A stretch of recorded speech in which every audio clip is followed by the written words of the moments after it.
Kanai Das. Yeah. Join. Kṛṣṇa. What's the meaning of Kana? Oh, Kana. Kanai means belongs to Kana.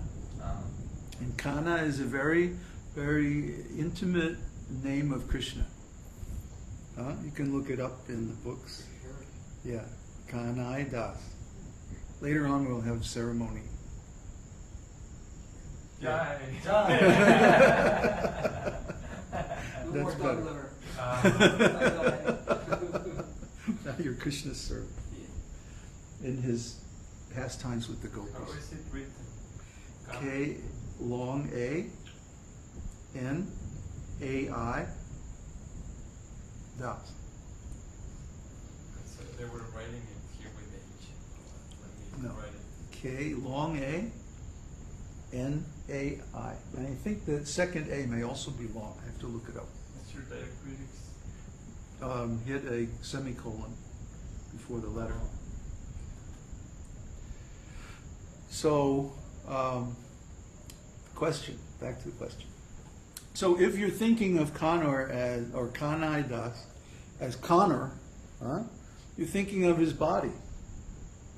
And you're seeing him as a material being. But that's not really him.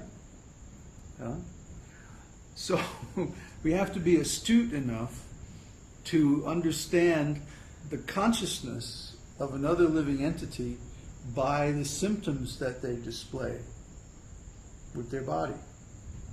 Until we get to the point where we can perceive consciousness directly.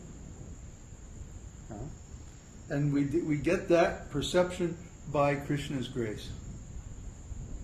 There's no mechanical process to achieve it. Press here and then... Pull on the right earlobe? No.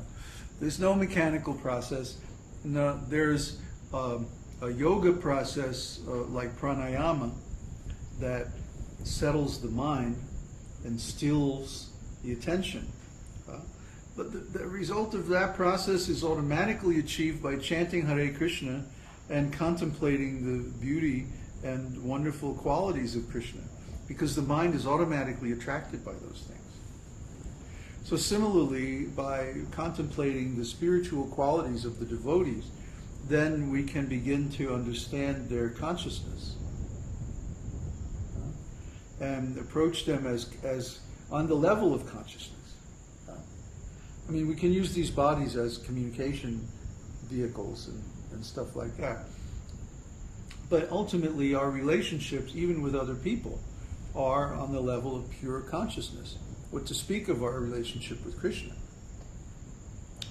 So, the answer is, as long as you're thinking of Kanor as that body, then you're relating on the material platform.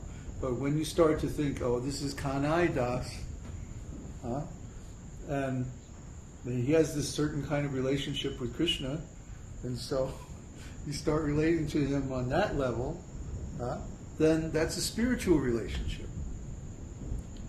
And of course, this spiritual relationship starts from a symbolic platform, because we see the body, and also we have names and stuff like that, and those are just symbols.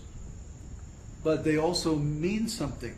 And when we actually perceive the actual meaning of those symbols, then we're in spiritual consciousness.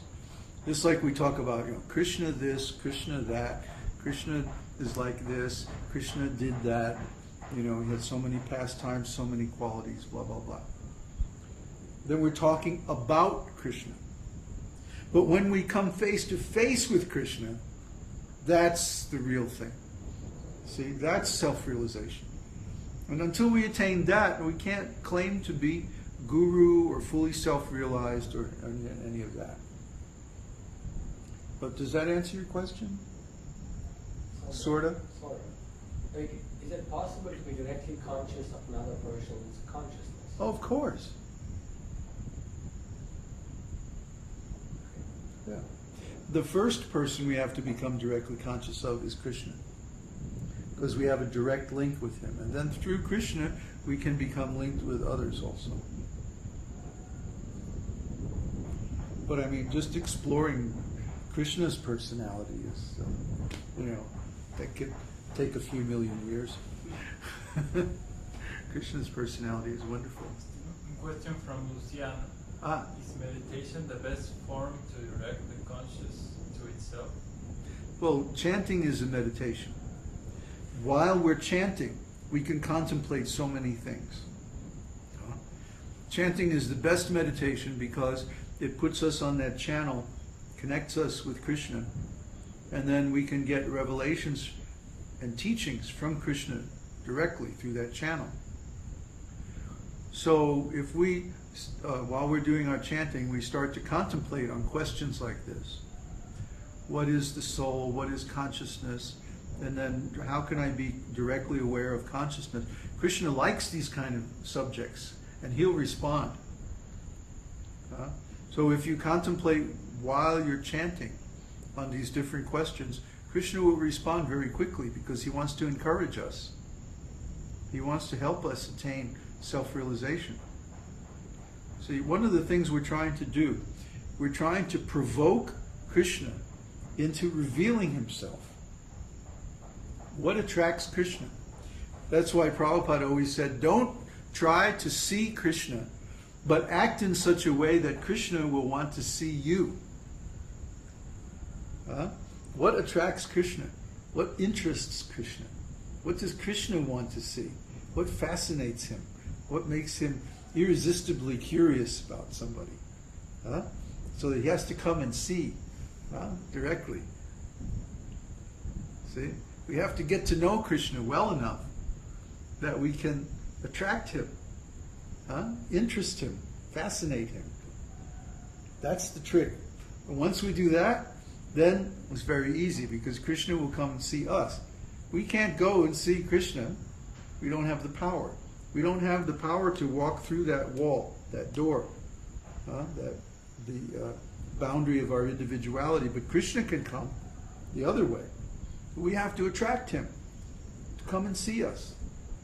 Don't try to see Krishna. Act in such a way that Krishna will come to see you.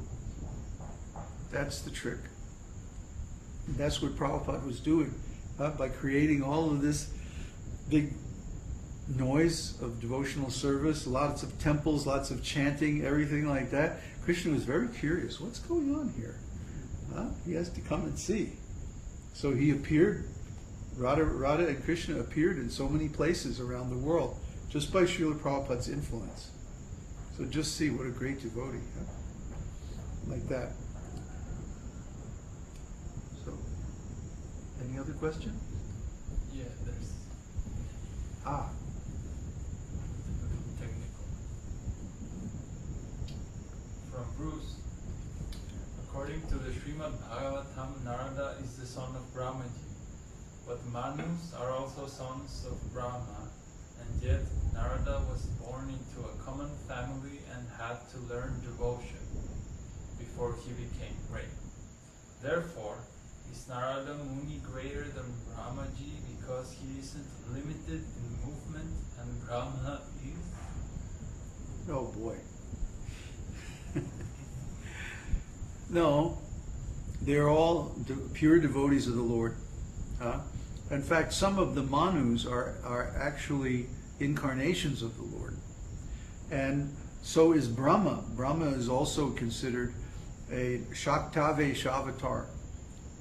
Shakti Avesh means that Krishna has given some portion of his power to an ordinary living entity. Can you light some incense, please? I need to clean that cat box out. It's really getting nasty. Yeah, Krishna has given some portion of his power to some living entity to perform a specific service. So when Narada was born in an ordinary family, that was in the previous creation. Before this universe was created, in the previous creation, Narada went through all the stages of self-realization. And then in this creation, he was born as the mental son of Brahmaji. But actually, Narada is considered a Shaktavesh avatar because his service is to travel everywhere, far and wide, and to disseminate the messages of Krishna. He likes to he likes to create drama. This is one of his best services for Krishna. Narada likes, for example, Narada went to Kamsa. Kamsa is always the enemy of Krishna. But Narada went to him and said, actually, Krishna is growing up there in Vrindavan. He gave away the secret. And then Kamsa sent so many of his demoniac friends to attack Krishna. Well, why did Narada tell him that? It was simply to speed up Krishna's pastimes. Narada wanted to see Krishna perform so many wonderful activities. And so